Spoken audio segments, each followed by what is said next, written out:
love my HBCU. And boy, I love it, love it. I love it, love it. I love my HBCU. And man, I hope my team they won one. Yeah. I hope my team they won one. Yeah. Man, I hope my team they won one. I hope my team they won one. Yeah. I tune into the HBCU Sports Lab to see if my team won or lost. If they lost, I'm quiet as a mouse. But if they won, keep tab. I'ma do the dab, yeah. Dr. Cavil, he know what he be talking about. Mike and Charles, they know what they be talking about. They compress the analytic data with the hip hop. If you know them like I know them, they gon' tell you if your team, if they won or lost, and who the ball. So listen to Professor, yes sir, and pay attention, cause he gonna teach a lesson. This is Dr. Cavil with Inside the HBCU Sports Lab with Mike Washington and Charles Bishop. Welcome to episode 708 of Inside the HBCU Sports Lab radio show and podcast. The show that's covering the sporting HBCU dash for all things HBCU sports for institutions large and small. From the NAIA to the NCAA, we share insights and information on the HBCU sports culture, HBCU athletic aesthetics to facilitate the story of HBCU athletic programs in the business of HBCU sports. I'm your host, Dr. Kenyatta Cavil, along with my co-host, Mike Washington, Charles Bishop. We're filming from our home studios and sending a signal live to KSWH 1230 AM studios with the Texas Radio Hall of Famer. That's multi-Hall of Famer Ralph Cooper. In the beautiful home of Texas Southern University from Houston, Texas. We also have A.D. Drew, along with David L. Rhodes, making a special appearance. Something must be going on right with the world. Got none other than David Rhodes. And I heard somewhere that y'all won a game, a FCS Division I game, a conference game against what now people considering your rival. But it was an OC thrillers. Coach said some folks left, but that's all he needed was those that stayed, which included David L. Rhodes. And he said parting shots, and I love this because the way you and Josh Sr. made me realize that there's some seriousness in terms of that rivalry in North Carolina. Like y'all like to say the school down the highway or the other one down the road, those kind of things. He said, let's go kick some North Carolina Central ass. I don't even talk like that, but I like that, Coach. Fired up. Let's go. That's the big way. Everybody got a game ball. That's how you enter in streak. Since I don't have the cigars, I'm going to go straight to you, Dave. How does it feel? Oh, my goodness, man. Like, I think it's surreal. Like Charles smoked them all. He probably did. He probably did, and that's fine. I will say this. It's been a long time since we've won a Division I home game. Wow. And it's been a while since we've won a Division I game, period, right? It was Norfolk State in September of 2023. So it was a big deal. And the fact that this was Sean Gibbs' first home game as the head coach, to get his first win here and his first conference win here is amazing, to say the least. The previous guy didn't get a conference win. He was able to knock it out in his first try. So I think this is awesome for him. This is great for the program. We were down to our seventh quarterback. A lot of folks don't realize we were down. Yeah, we lost our starting quarterback after halftime. Hampton launched on our starting quarterback, took him out. Player got ejected. And coming into the second half, we were playing our final quarterback, which was Noah Sanders, coming into the second half. Wow. So for him to pull that off, we were down 10 points with a minute left. So for him to pull that off, get the onside kick the field goal to tie, go into double overtime and close it out, amazing game. Amazing game. One for the record books. Absolutely. Appreciate you breaking it down. That's a lot of good information and excitement, deservedly so. And a lot of people obviously don't have the package with the Colonial Athletic Association. It was free last night. Athletic Association, but a lot of people are watching on the tickets. So the detail you provided is really good for those that didn't necessarily get to read the details. So what happened last night, the game was actually considered the Flow Sports Game of the Week. So it was free on YouTube last night. Oh, okay. Unfortunately, from what I understand, they turned the feed off when overtime started, but that's a whole different discussion point. I haven't checked the feed to see. Get it wrong. Oh Lord. Nah, it was hilarious. Like I got a message Let saying, "Hey, everybody else they stopped it." and give some updates. How you feeling, Charles? I'm feeling. It's been a long weekend. Yeah, man. You but go hard in the paint with y'all Jackson folks, man. Y'all treat folks really well down there. Y'all understand the definition of hospitality, HBCU, swag love, and y'all certainly make true to your word. You come to Jackson, hospitality is nice. So I appreciate you and tell all the folks down there. Let me give a shout out to Ashley Robinson. I got to do the first Rhodes series of the HBCU lecture series on Friday, and he literally rolled out. They had red out, so I'm gonna go ahead and say red carpet. I think it was the blue carpet as well, because he did a great job, amazing job. I have to personally call him. Cards, thank you. Set up, driver, taking you to the hotel, and all kinds of stuff. So he is a class. He's a class act. Really good to talk with the commissioner as well from the conference. Got a chance to talk to Reginald Ruffin in terms of the AD, Director of Athletics at Tuskegee. So it was really good, really good. Mike, Doc, how you doing? Doc, I wanted to say real quick that Mississippi is known as the hospitality state. So I echo your sentiments in regards to Jackson State rolling out the red carpet. And for me, just very grateful to be a part of a weekend like this with regards to the HBCU symposium, as well as just being in this space. I don't take it for granted, that we are fortunate enough to be around coaches, administrators, the fans. I mean, Jackson really showed a whole lot of love this weekend. I appreciate it. It was good to be able to bring you home. Good stuff. Mike, how you doing? Man, I'm good. I'm just kind of checking in and collecting all you brothers' stories who are on the road. I appreciate it. I do concur with. I am not from Mississippi. Let me be the first to admit, but I concur with Charles that Mississippi is a host state. Johnny D. Me and Johnny T on first name basis. I call him Johnny. He calls me D. I need to get my portrait there. No, a lot of good wins, a lot of good games. I thank David for providing kind of that insight. Sometimes you don't get a lot of intimate details of the game through just reading the stats and the summaries. So I appreciate that perspective, brother. So a lot of good games. I'm sure we'll get into them, but I'm ready to go. Rick James. Some people out. Some people got to go. I don't know if they drinking the sorrows for Tuskegee or what, but boy, it knocked some folks out. It's like they out. Charles had to do some babysitting, big brother love, as they call it. I did. Drew, how you doing? Man, I ain't gonna let you answer, Charles. I don't want you to get in no trouble. It was me. I said that. You didn't say that. That was me. when you have classics up in the Northeast and then you fly back the same day of the classics, it is a tiring. Who told you to do that? Who told you to do that? Well, this is Morehouse admin. Everybody think this charter thing is really nice. It's not all that cracked up to be. It's not. It's late night. You don't get to pick the times. You gotta take whatever time is available. They try to treat you right, but you get a little chicken boxes, chips, and soda. Now they give you as much as you want, but look, apple here and there. But man, you dead tired. I can only imagine the athletes after playing, 4 hours. It's tough. But go ahead, Drew. Yeah, and the thing was, I actually did not fly back on the team charter. Well, you were right, Mike. He ain't got no excuse. What you talking about? Wait, but hold up. I flew commercial, and because of what I had to do after the game and a wrap up, and how fast that they had to leave to get back to the airport for the charter. So I flew commercial plus to open up a seat for another student to go along on this particular trip.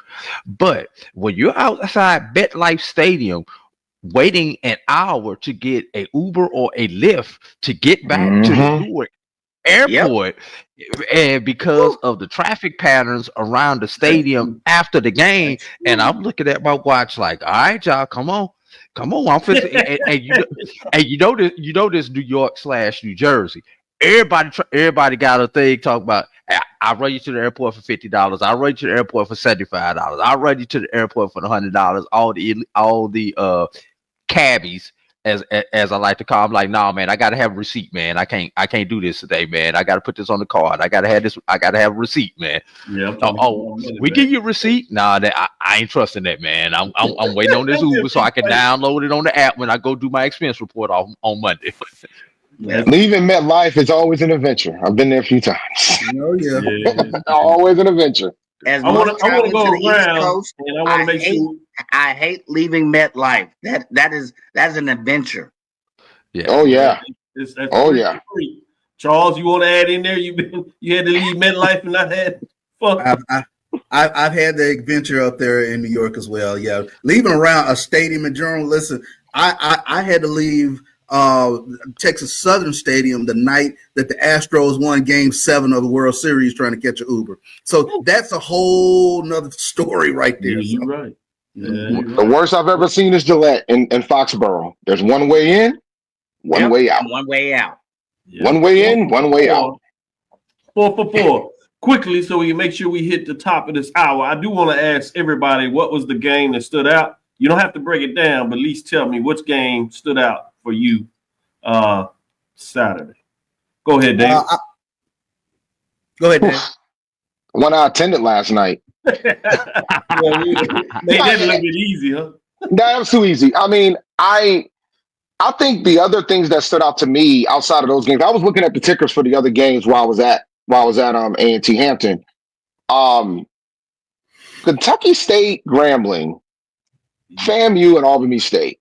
Them two games, I was losing my mind, and I ran to Tiffany Dawn Sykes, and we chopped it up for a little while. Former AD of FAMU, current AD of Virginia State, and we chopped it up. And I was telling her, I was like, these games have no business being close. Like, but they pulled it out.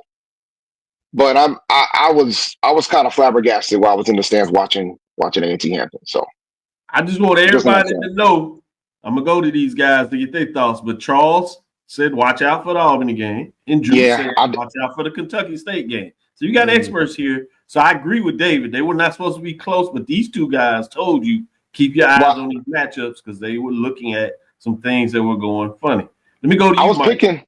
I picked Albany State to win, but I was kind of shocked of Kentucky State primarily. Oh, yeah, for sure. I think a lot of people were, and they all but won the game. But credit to Grambling, they found a way.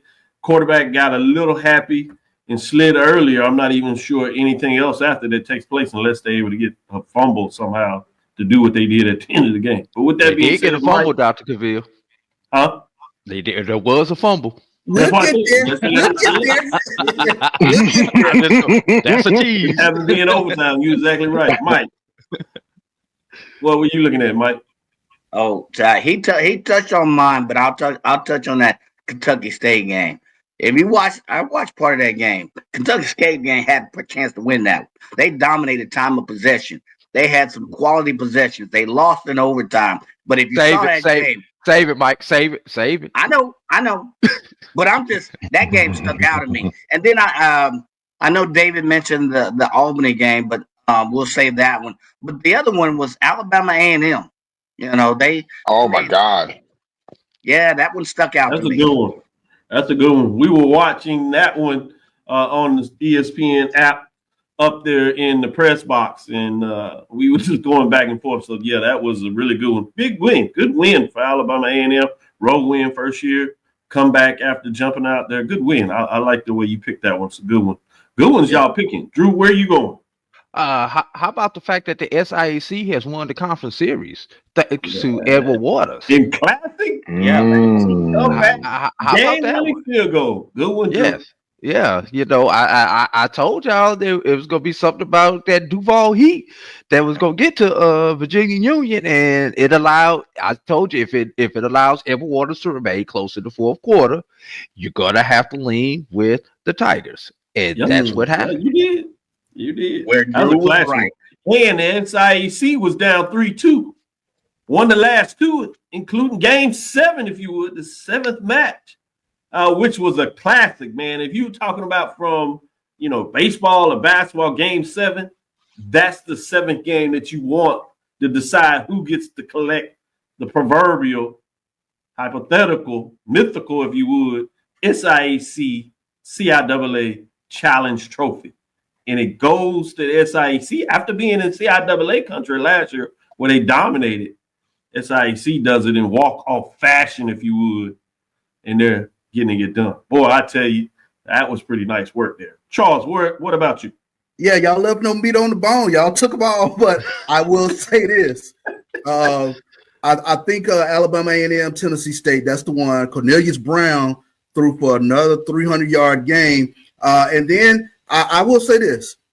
Terenzo Quinn, if you have not heard of him, Jackson State's defensive coordinator, perk your ears up because he's going to be a hot name at the end of the year. What he's doing with his resume week in, week out, Jackson State's defense is for real, and it's going to make the SWAC East real fun in terms of these athletic quarterbacks over there in their conference trying to, get through this Jackson State defense because that is a championship level defense. It's only going to be fun for the men in blue, Charles. It's not going to be fun for everybody else. They are deep. They're deep. Yeah, that's they're deep. The thing that and obviously I don't even want to put out there, but they have deep. So if things go in a different direction, they still have folks in the toolbox that they can bring out for different reasons. So it'll be fascinating to see what that looks like. And I will say this, the East has always been the beast over the West, but hell, it looks like the East has become even deeper. Obviously, you got the king at the top of the mountain, but there's some couple of folks that are chugging, and I wonder if we'll see that in terms of our breakdown from the top 7. We'll see what that looks like after this next break. We'll come back on the other side. We're going to save that to the third segment, but we will break down last week's top 7 and show you officially what took place. Brian, thank you for getting your votes in. You did well. You did well. All of these gentlemen. David, start sending in your votes for the top 7 major division. You can do mid major as well. So we can collect it. Shout out to Brandon. He got his in first time. So we got folks on the show that are doing the work to make sure you get the releases of the official Dr. Ville's Inside the HBCU Sports Lab Major Division, Mid Major Division football poll rankings. We'll do today's Major Division in the third segment. And then, as you know, on Tuesday, we unveiled Mid Major. Should be interesting. Number 1 went down. I want to see what people say about that. With that being said, stick with us. We'll be right back after we give you the top 7 team scores after this next break.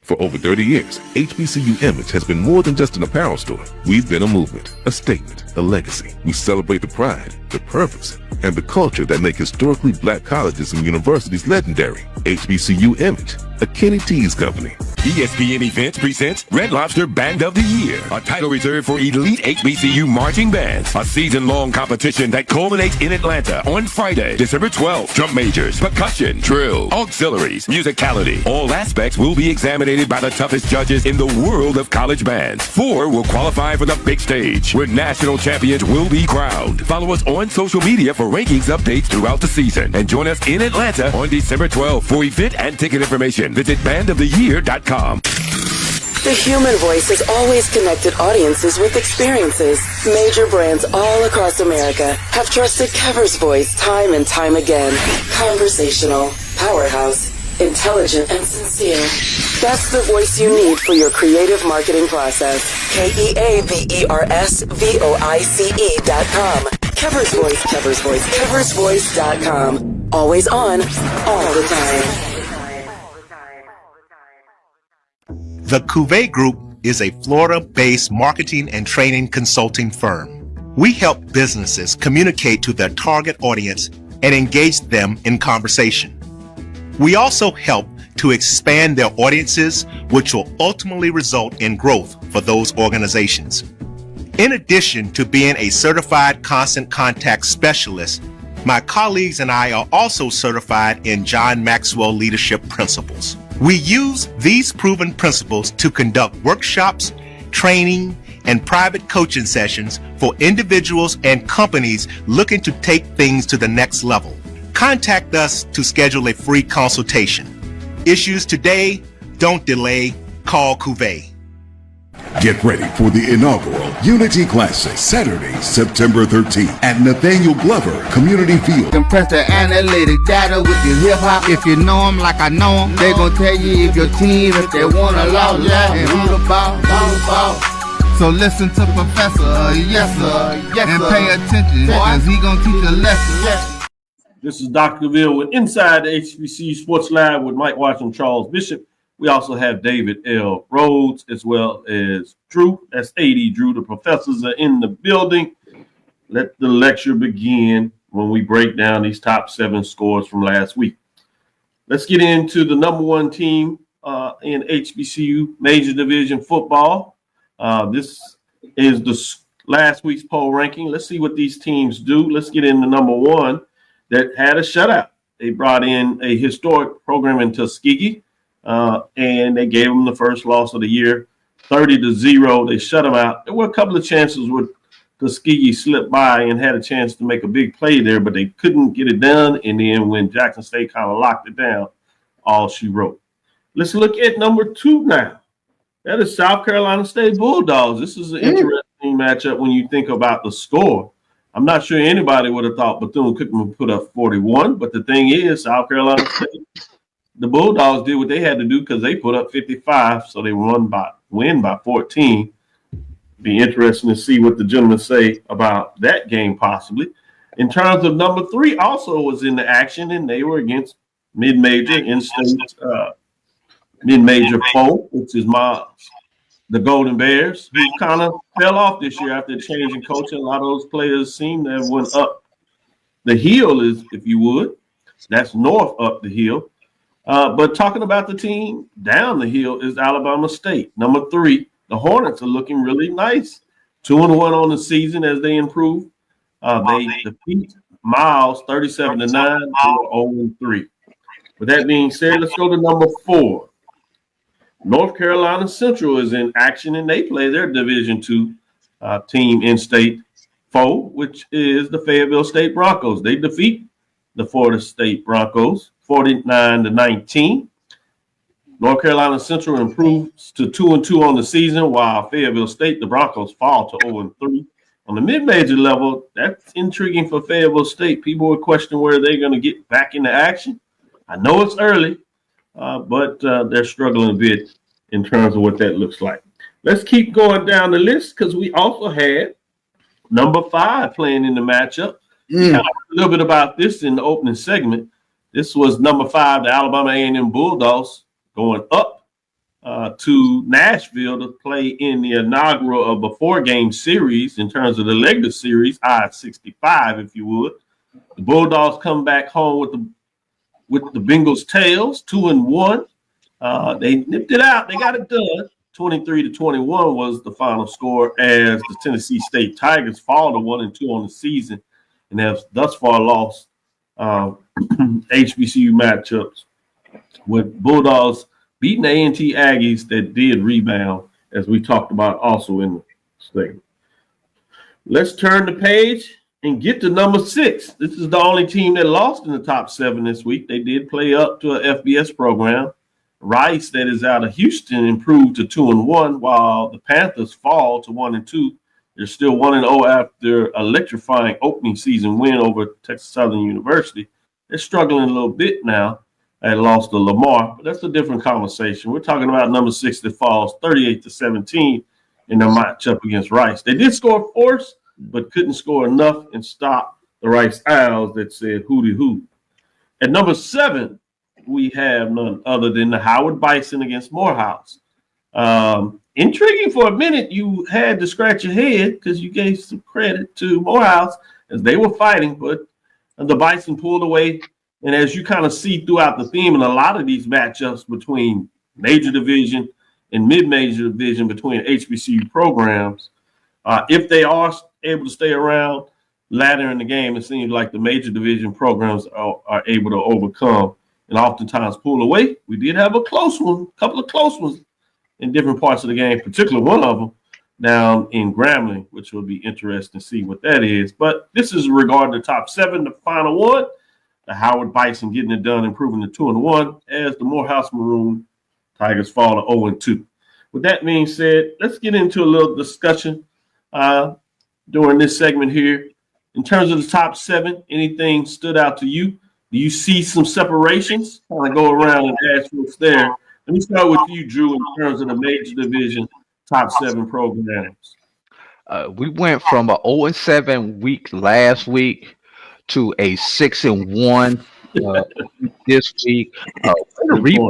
Dr. Cavil's top 7, because if we had another 0-7 week, Dr. Cavil, I was gonna make a motion that we scrap the poll for the rest of the season. But great way to rebound there, way to get that message to your people to preserve the integrity of your poll. Thank you.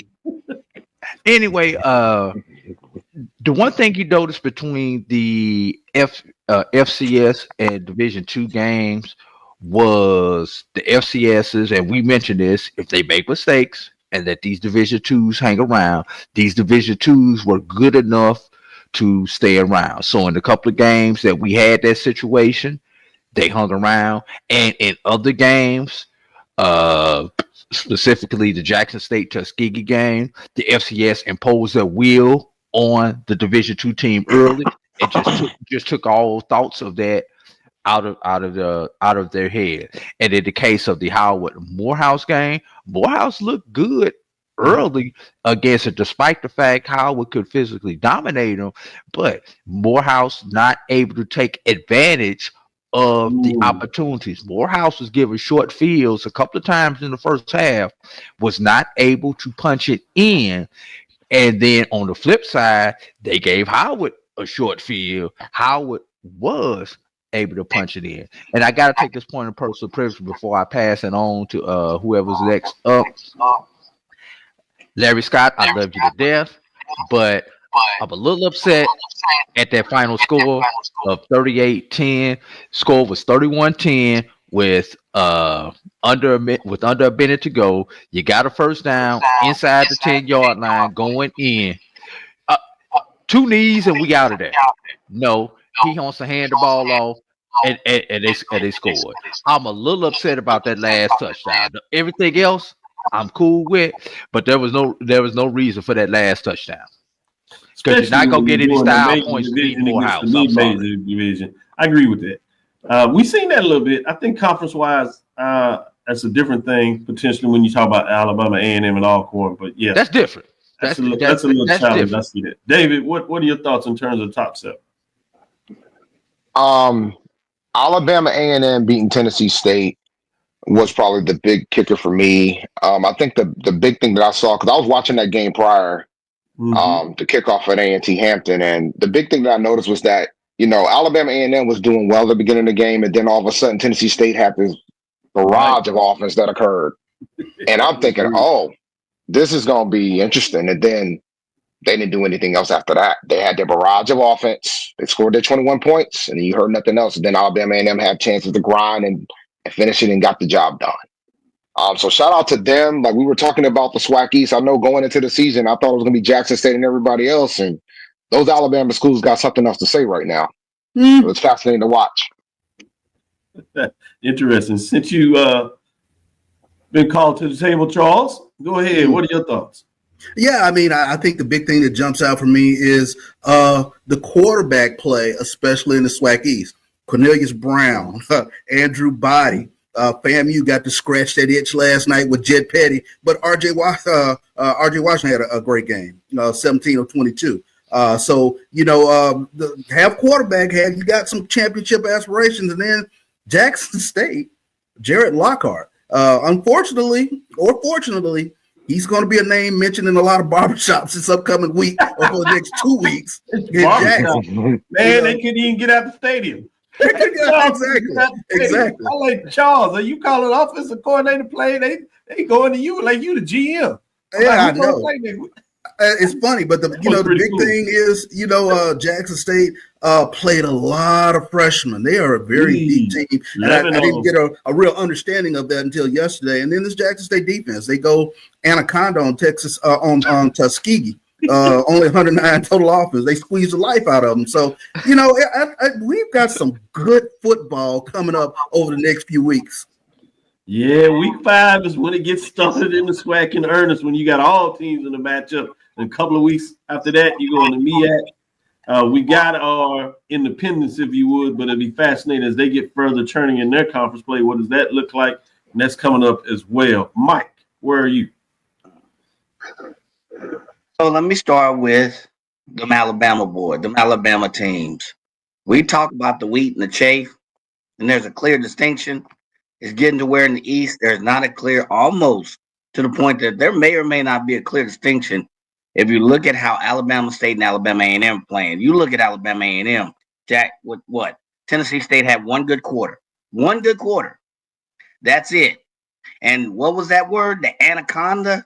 Boy, that was an anaconda times short. They didn't score no more after that. So that I gotta say, let's go down 2-3 games in the year, and let's see how these Alabama A&M and Alabama State teams play. Number 2, I'm looking at Bethune. I'm looking at that game. You want to know who dominated? Yeah, that's a good one. On time of possession. You want to know that was about 1,000 yards of total offense. You want to know who had the most playoffs. We can get into all the data points, but was that a testament to a better Bethune offense, or was it a South Carolina State defense that just let down? Inquiring minds want to know, because that game was a lot closer than most people thought it would be. So that one stood out. As a matter of fact, Bethune had the ball 32 minutes, whereas South Carolina State had it about 26, 27. And if you look at it, Bethune had 3 turnovers. Minus those 3 turnovers, what would that game have looked like? That game was a lot closer, even with the score, than it appears to be. So the saving grace, Bethune scored 4 touchdowns in the fourth quarter. So yeah, that's crazy. My head's, what happened, ladies and gentlemen? What are we with? Young boys play. That's exactly what happened, and I think that was probably a miscalculation by South Carolina State letting them young boys play. Off the gas, yeah. Because the game was out of hand in the first half. I mean, out of hand. Out of control, yes. Oh, and forgive me. I said R.J. Washington. I meant to say R.J. Johnson. Forgive me on that revelation. Yeah. I got a question, Charles. Thank Tuskegee for your attendance bump on this game. You did get more than 13,000. That's number 1. And number 2, fellas, what is it about former Southern quarterbacks when they leave Southern, they go off and actually play decent everywhere else but in Baton Rouge? It's called a coach. Question of the day. I ain't touching that. A QB coach. So, coach. You don't do that. Don't do that. It's too early. Let him at least get through this week where he plays Jackson State. Then you can bring the ledge. We're gonna have the ledge segment, as we always do, because Charles said it's about time that we can enter that conversation. He wouldn't let us go there early, but now we slide into the season. He's sliding people on the ledge. With that being said, since you brought in the attendance, AD, I do want to say that the Alabama A&M and Tennessee State had over 10,000. So again, as you talk about attendance, hey, go ahead, Mike. I got it. Talking about changing quarterbacks, Bethune changed quarterbacks, and also Southern brings in another quarterback. And I'm looking at the game, and I'm like, who is Ashton Struther? Where did he come from? So are we talking shades of 23-24, where Southern is now doing that parade of quarterbacks? I don't know. Bethune actually had a quarterback switch there as well. So our team's getting to the point to where, we got the wrong quarterback in place. Prairie View did that last week, as you mentioned. So we're seeing kind of a little bit of a trend, a statistical trend. You know that is, AD, right? A statistical trend. I'm sorry.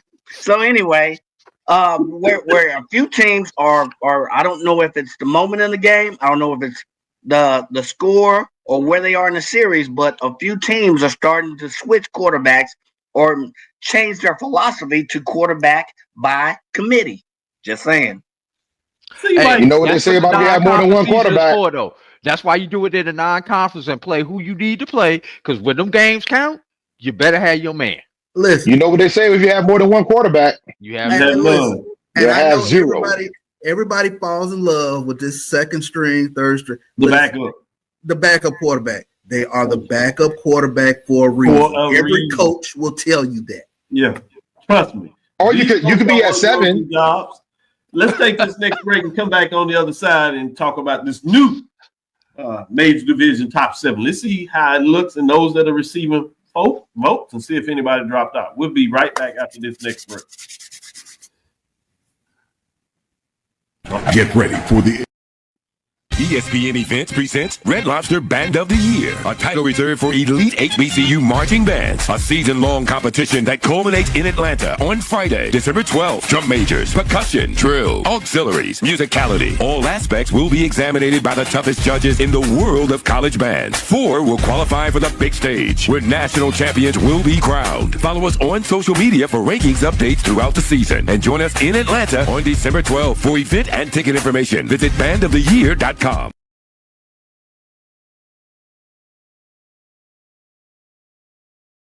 Compress the analytic data with your hip hop. If you know them like I know them, they gon' tell you if your team, if they wanna lose, and who the ball.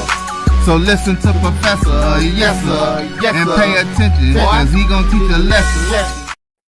This is Dr. Cavil with Inside the HBCU Sports Lab with the gentleman here. Let's just jump right into it. Let's get into this top 7 and see what's going on. We have a new team in the top 7 as we go into rankings, week number 3, 9, 14, 25, top 7. Let's see who they are this week at number 7. Before we do that, I'm sorry, let me get those that dropped out. We do have a team that dropped out. Prairie A&M Panthers, although they played really well against FCS, other teams are playing better. They dropped below 500 as they're 1-2, still 1-0 in the conference play. That's who dropped out this week. Let's see who's receiving votes. Receiving votes, you have Grambling State Tigers after a miracle win by them, some would say. They are outside of the top 7. They are 2-1, 135 points, while Howard Bison actually gets the win and gets over 500 as well. They are 2-1, 129. Prairie A&M, the only one outside of the 500 mark, is they're 1-2 after the loss against Rice, as we said. That gives you those that are receiving votes for your collective top 10 essentially. Let's go to number 7. That's the new team in the poll.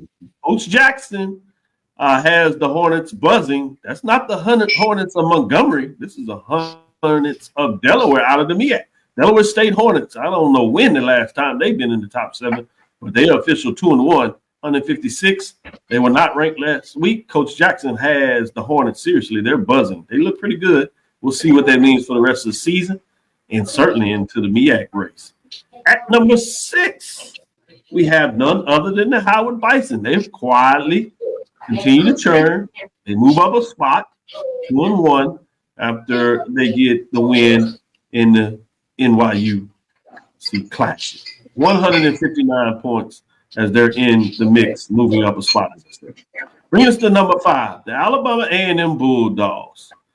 They were ranked last week. They were actually at number 5. They stayed there. And you'll kind of see a refrain. I'm not sure if there's a lot of changes here. Maybe in some votes. But let's finish it out and see what that looks like. As you have Alabama A&M has improved to 2-1. Big win on the road at Tennessee State to get it done in the Legacy Series. At number 4, North Carolina Central Eagles sit at 2-2. One first place vote. They're still hanging on to the first place vote. Somebody thinks really highly of the Eagles. Who is that?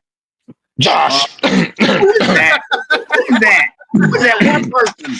Always got to be one. They do have a big game this weekend, some would say, against North Carolina A&T that are feeling good about themselves. So that'll make it a little more interesting. After you check out Brian and AD in the sports wrap, make sure you go and check out HBCU Nightly, because I'm sure they'll get a little bit into that after they give you some updates and thoughts on what took place this weekend. All the HBCU talk you can get. At number 3, though, we have the Alabama State Hornets.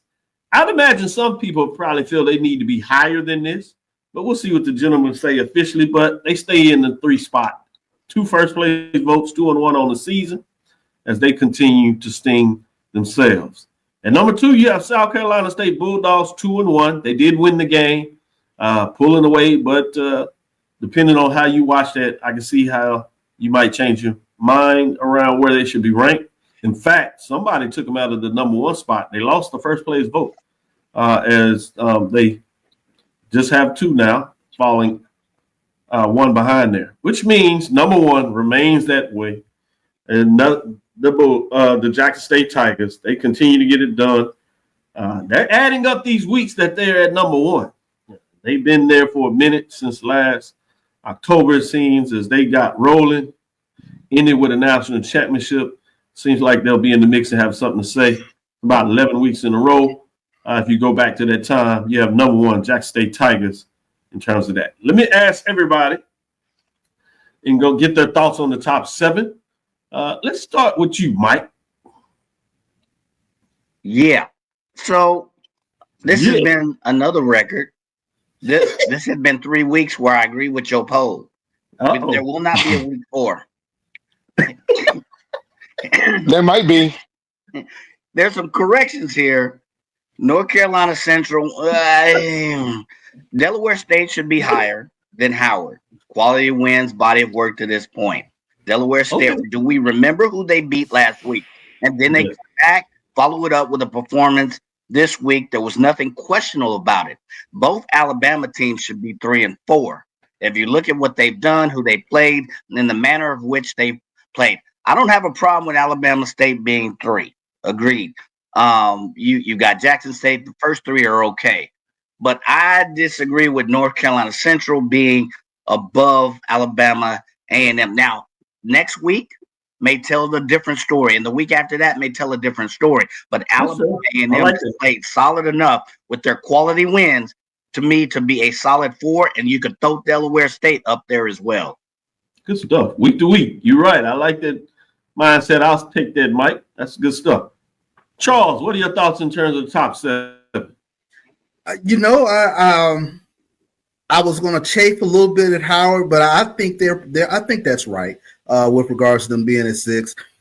Shout out to Delaware State. Like you said, we're kind of mid-September and we're talking Delaware State football. That's new. Shout out to Deshaun Jackson. I mean, that's huge. A big win. Give somebody a shout out and then give them a shot. I know, right? I know. Shots fired. I mean, we've been talking Marquise Gillis the past few weeks, but yesterday, I mean, big game out of James Jones for Delaware State, rushing for 100 yards. So that's huge for them. So we'll see if they can continue the momentum. I have no issues probably with the first 4. For me, eyeball test, even though they're 2-2 on the season, North Carolina Central in front of Alabama State until I get a little more data with regards to Alabama State. I know we're all drinking the Kool-Aid right now, but they're a phenomenal football team. Andrew Body, 14 of 16 yesterday, very efficient. They did what they needed to do with Miles yesterday. Good stuff. Good stuff. David?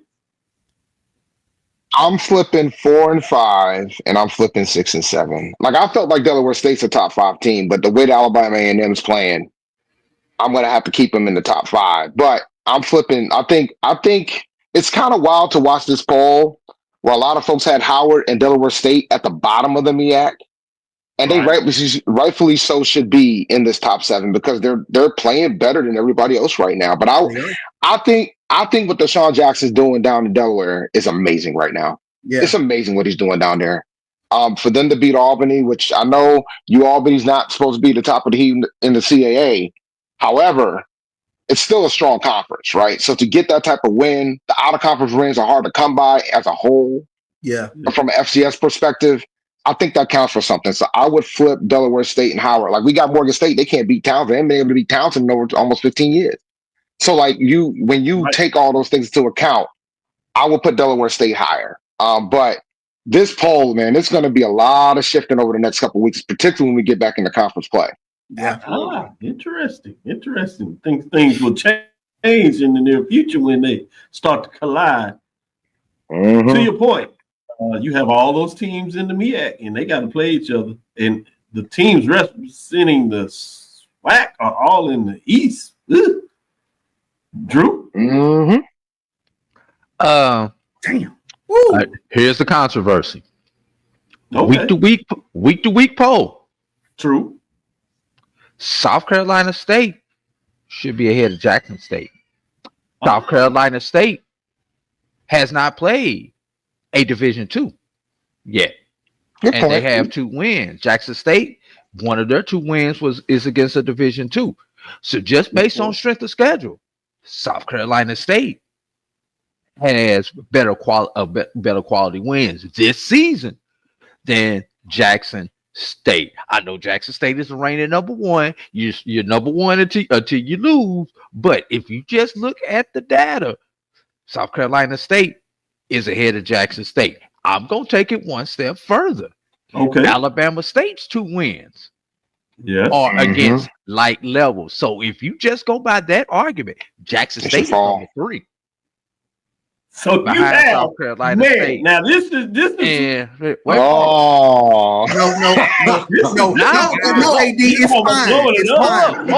Whoa. Wow. I'm not done. Keeping that same Yeah. philosophy.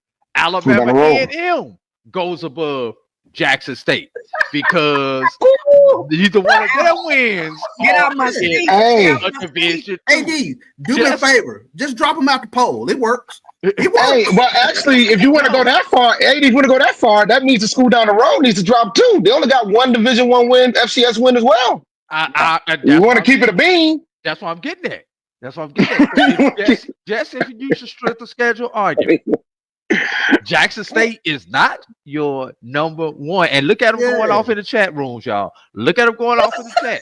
Keep that same energy. But Dr. Cavil, This is fun. You're a dean. I was trying to be gentle today. Can you defend your argument in front of the class? I am defending my argument in front of the class. AD, The strength of turn your X off. Turn your X off. Turn your Twitter off. I'm trying to save your timeline. Yeah. Drew has Jackson State at what, 4 or 5? I mean, 6, just on that 7. schedule argument. Just on the strength of schedule. Hell, he done dropped him out the poll. Go ahead, AD. I love it. Oh, good stuff, AD. Seriously, Not that I good disagree with him though. No, but your point. I mean, A&T's got as many Division I wins as some of these schools on this poll, though. I'm just saying. And we're first in the CAA right now. Just saying. That's because y'all the only ones play the game. No, we know there's others who already play conference games. I'm just having fun with y'all tonight. David, you're gonna go from not winning an FCS game since 2023 that you want to be in the top 7 poll. Now this is dialogue. I've heard Aggies delusional. Aggies have Aggie pride, but my goodness, you talking about showing off. Let's take that pride was on display. How many Aggie prides and G-Hoes and G-whatevers did you hear last night? G-Ho. G-whatever. You got to pull up, Mike. And we'll talk about some of these matchups from the top 7 or any other game that these gentlemen want you to keep your eyes on in week number 4. We'll be right back after this last break. Great dialogue, gentlemen. Greetings, Santos. My name is Roland Austin, and I'm one of the directors at the 1876 Athletic Foundation. The 1876 Athletic Foundation was formed to promote the success of all 343 student athletes. Our overall goal is to fund scholarships for all of our student athletes. We ask that you help us in achieving this goal by donating to the 1876 Athletic Foundation via the QR code below or 1876.foundation. Your generous donation will help us continue to assist the needs of all of our Panther athletes. Thanks, and go Panther. For over 30 years, HBCU Image has been more than just an apparel store. We've been a movement, a statement, a legacy. We celebrate the pride, the purpose, and the culture that make historically black colleges and universities legendary. Whether you're a student or a lifelong supporter, our gear lets you wear your HBCU story with confidence and style. Because when you wear HBCU Image, you're not just wearing clothes. You're wearing culture. You're wearing pride. You're wearing purpose. HBCU Image, a Kenny T's company. Compress the analytic data with your hip-hop. If you know them like I know them, they gon' tell you if your team, if they wanna lose, and who the ball. So listen to Professor, yes sir, and pay attention, cause he gon' teach a lesson.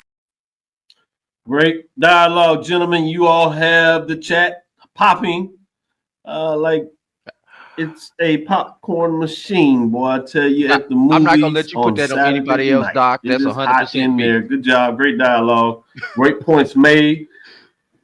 Although Drew doesn't see it like this, we're gonna look at the top 7 teams and what they do this week.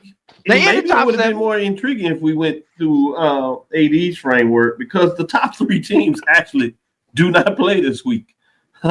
As we have Jackson State is off, South Carolina State is off, and Alabama State is off. That's correct, Drew. Go ahead and go into the 4th seeded North Carolina Centrals. They're the team that faces off. This is a classic matchup in many different ways. And you have the number 4 ranked Eagles going on the road in terms of at least the home team being North Carolina A&T State, the Aggies. The Central Eagles come in at 2-2, while the Aggies come in at 1-2, 1-0 in the CAA, NEAC CAA matchup. Let's go to number 5.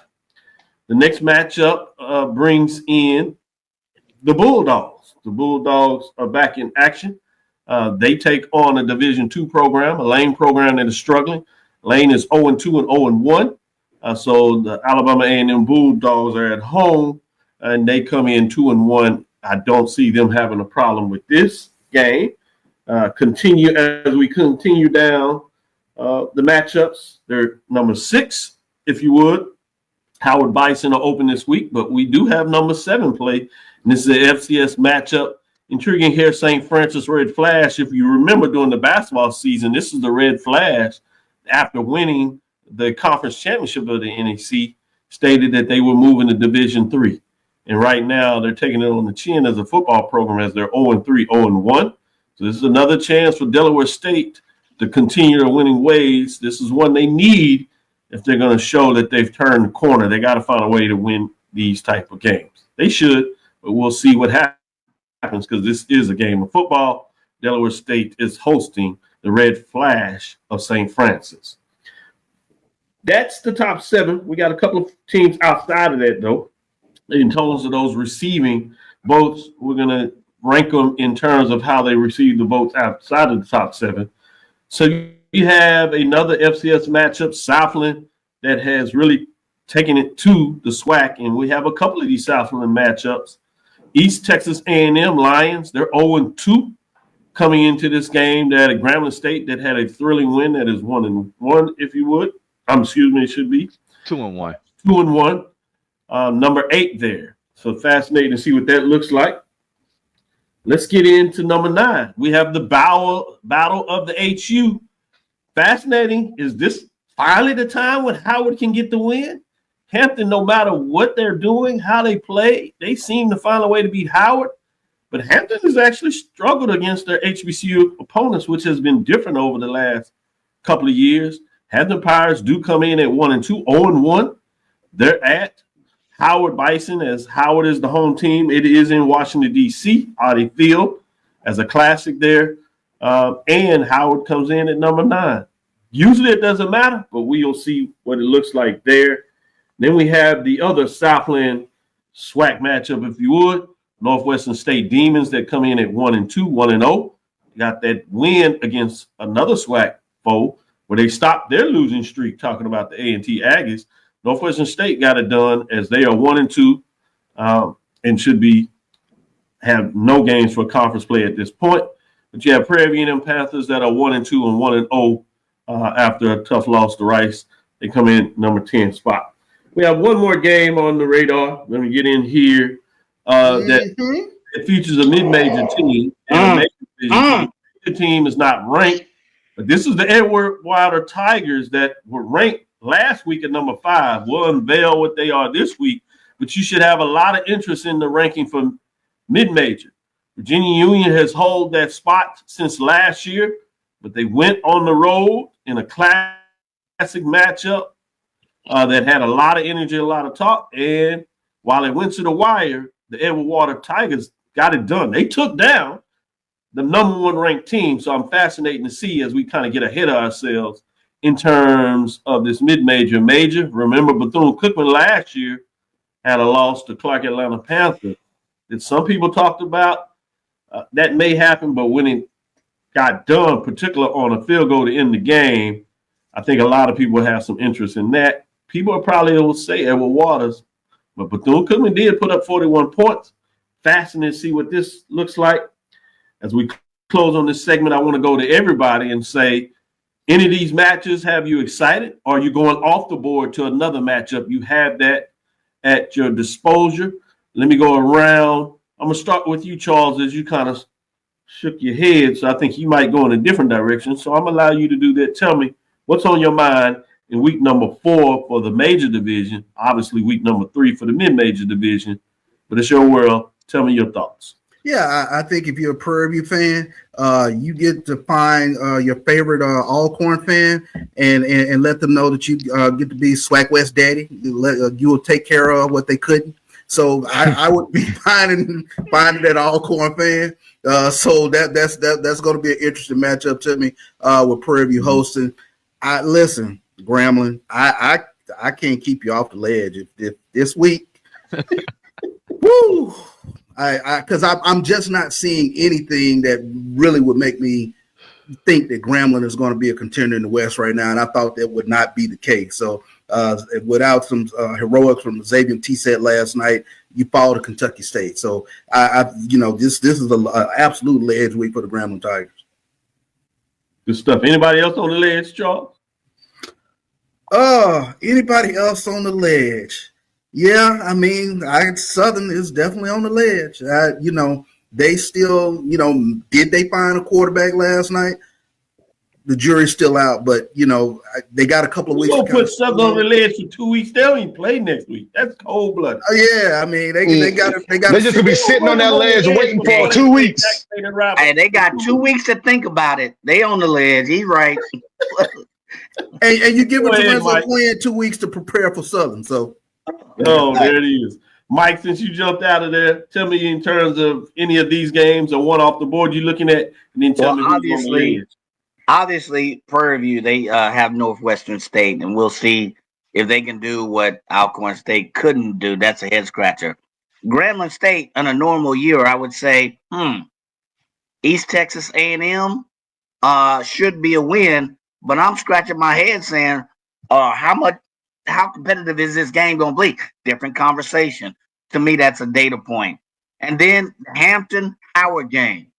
I don't care what the record you say. They got to go to D.C. But I've seen Hampton play. Yeah. And there's a worry. That may not be an automatic win. That's going to be a barn burner. That game really stands out to me. And then the other one is, up to this point, we have not talked about A&T up until this weekend. They got Central. Who's going? It's the classic. That's a big money game. Classic. So those 4 games stick out to me, Doc. I know you asked for one. I'm gonna leave the D2 to my good friend AD. There is one D2. I know he'll get it. So I'm gonna leave meat on the bone for you, AD, because I love you like that. You see how we do it? That little teacup you sipping or whatever you sipping. So. You see how we leave meat on the bone for you? You see how we leave meat on the bone for my colleague. And see, I wouldn't even go with that game, but since you guys I was, so don't worry.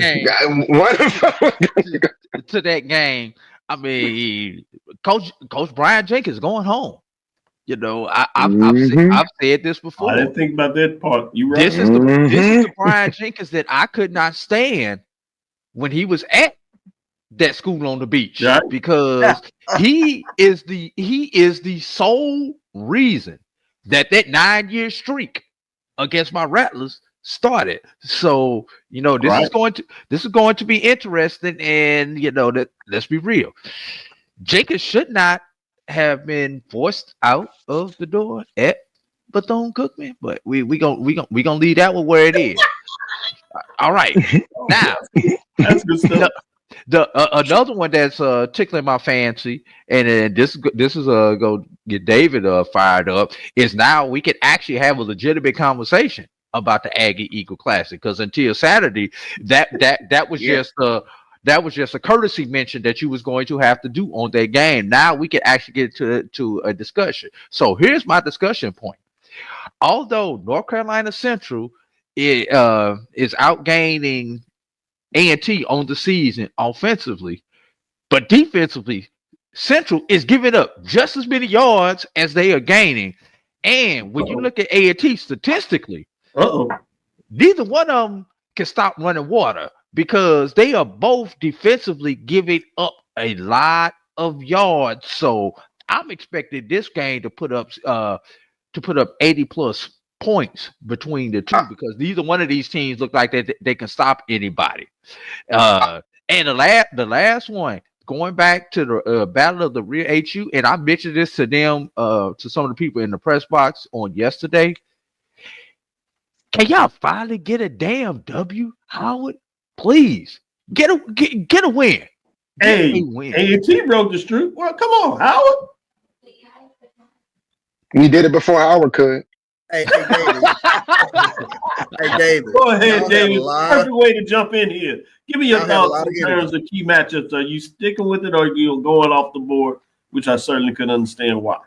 Well, one thing about the Aggie Eagle Classic is, although the result last year was lopsided, a lot of times you have those games. We've done it. We had 10 straight quarters that they didn't score a point, but I think this was going to be a lot different. I think this is going to be a lot closer. It's going to be in Greensboro. It's going to be a different type of atmosphere coming into Saturday. So this is going to be a different ball game. Defensively, we both have our struggles. I think we got some pretty good guys on the defensive side of the ball that are pretty talented. So it's going to be fascinating to see. Walker Harris has been struggling a little bit. He probably had a get-back game against Fayetteville State last week, but he's been struggling a little bit against these FCS opponents outside of Southern. So it's going to be fascinating to see how that game goes. But I want to go to Howard and Hampton. We're talking about ledges and who's going to be on the ledge. If Hampton loses to Howard, that they might jump. They might jump because they were already following the Indy Wednesday show will get ugly. I'm telling you, they were already walking towards the ledge after barely beating Elizabeth City State. Right. They blew a 10-game lead against us with a minute left of the game last night. They're pretty much at the tip of the edge. They will jump if they lose to Howard on Saturday. They will hop. They're gonna go ahead and jump off that ledge at that point. They're gonna do a swan dive. David, what was that? Y'all had a lot of extra energy last night, man. Y'all all across on the field. Let me tell you something, man. Let me tell you something. The wild thing was, like, y'all weren't at the game, but like when Hampton was up 10, the band was actually trying to be disrespectful too. And it was hilarious to watch. It was hilarious to watch because as soon as we threw the touchdown pass, the band didn't play a single note again until the fifth quarter. But I commend the marching force because I ain't seen that in them in a long time. So I commend them for trying to be disrespectful, and then it backfired pretty good. Get smack talk, boy. Marching sport is going on. Good stuff, David. Mike, who you say is on the ledge besides Southern? Is that the only team you putting up there? No, if Grambling does not have a good showing, ledge, even though they won. The whole you gonna put the state of Louisiana on the ledge? Yes, absolutely. The state of Louisiana. As a matter of fact, I heard the president is going for emergency funds because that just may happen. So you may have potentially two teams that are on the ledge. Well, they'll say they get right in conference play. Drew? If we want to talk about states, even though this is a woosah week for the Florida A&M Rattlers, let Bethune lose to Edward Waters, and the state of Florida might start heading towards the ledge also because they might. FAMU is all, despite the win, FAMU see the thing with they beat Albany State. They just didn't move one way or the other. They still in the same spot as they was last week with the ledge. One step to the left, they over. One step to the right, they coming back towards civilization. But the struggles against Albany State just let FAMU stagnant. We just gonna leave it like that. Y'all stagnant on that. Y'all stagnant. But a loss by Bethune to their Division II little brothers will push the whole state of Florida off the ledge. I'm gonna be honest with you, Drew. I think they're gonna do it, man. I think Auror's gonna do it. I think they're gonna do it, man. But Hampton won. I agree with Hampton. I will say this about that game. I think we were talking about how many points that Bethune-Cookman scored against South Carolina State. We're gonna find out if them points are real or not on Saturday. Exactly. We're going to find out on Saturday. It might have been a sugar high. We'll see. I'm telling you. Charles, you were nice today, so I'm going to let you have a final thought here. Well, yeah, I mean, I take a look at some of these, that Aggie-Eagle matchup. I'm looking forward to that. I think that'll be a great one. As I mentioned, I think Grambling, you get an opportunity to try to do it out of conference. So we need to see some better data points. They did beat East Texas last year. It was at home. Yeah. Mm-hmm. Yeah. So this is a huge weekend, I think, for the Grambling Tigers because, by all accounts last night watching that game, to get the W, that was huge for Grambling because they were teeter-tottering on the edge. If Kentucky State's quarterback does not slide 2 yards short of that first down, that game is over. It doesn't get to overtime. Credit Grambling for a final drive to get them to overtime, but should it have been that close? Against Kentucky State, NAIA and a Division II school. So let's give them all their credit. That's the thing for me, man. Like we were talking about what Jackson State did to Tuskegee. Like when we play Division II programs, that's what we should be seeing. Yeah, we shouldn't be seeing these games that are very, very close. Is your measuring stick. Yeah, we should not see that. We should not see this. So when I'm watching this on the ticker, I'm losing my mind. Like I'm literally losing my mind. It's a little different from Charles when I'm in the press box and Charles is picking on the play-by-play guy. Picking on the band. He's walking around, taking breaks. He disappearing for 20 minutes. I said, yeah, he having fun over here, boy. I was gonna say I know this is the major division show, but shout out to Clark Atlanta and Fort Valley for a great game on on Thursday night. Absolutely. And but I've got to throw the butt Rat out poison? Rat poison? I don't know about all that, but the fact that the SIEC has replay now. And on that fourth down with under a minute to go, they did not go to replay. Although I thought the call was right. Don't get me wrong. I thought the call was right live. You still, for fans' perspective, you need to go to replay to confirm it so that we're not talking about it on these shows. Just like yesterday with the Grambling Kentucky State game, that play should have gone to replay. I don't know. You got to call your connects with give us an explanation of what went on there. I think they got it right. I just think they should have blown that whistle.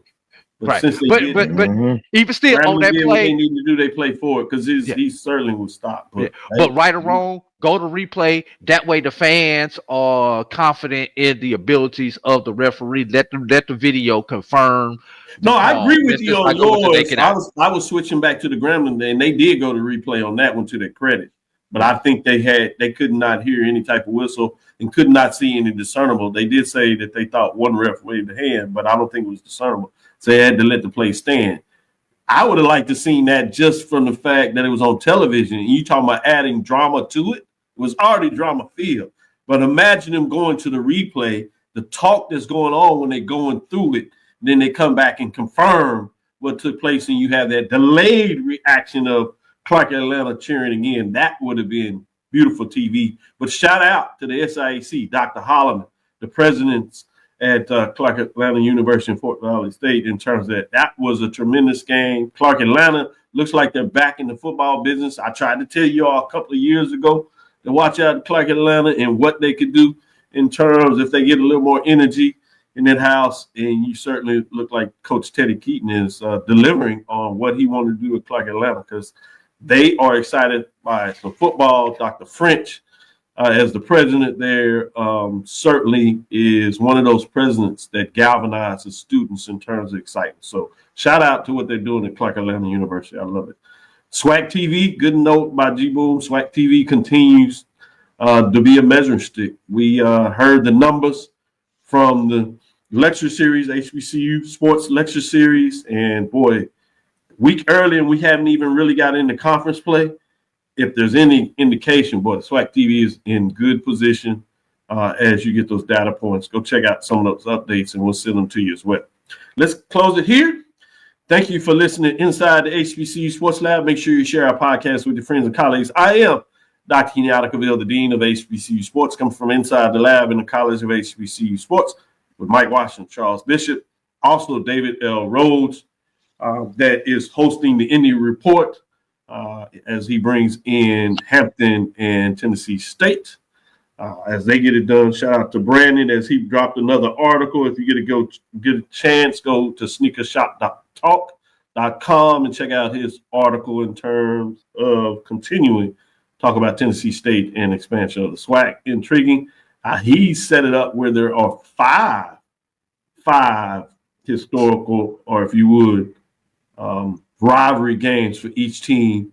You break it down where you go to a 9-conference schedule and you rotate everybody out and you see everybody in 4 years. So fascinating how you broke it down. Similar to what you heard with the expansion of SEC going to 9 games. Drew, good stuff. Look forward to see you and Brian tonight.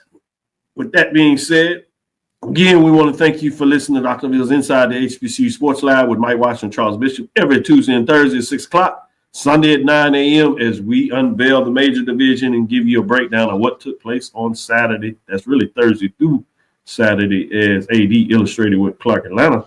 Follow me, Dr. Kenyatta Cavil, on Threads, Facebook, and Instagram, DrKenyattaCavil.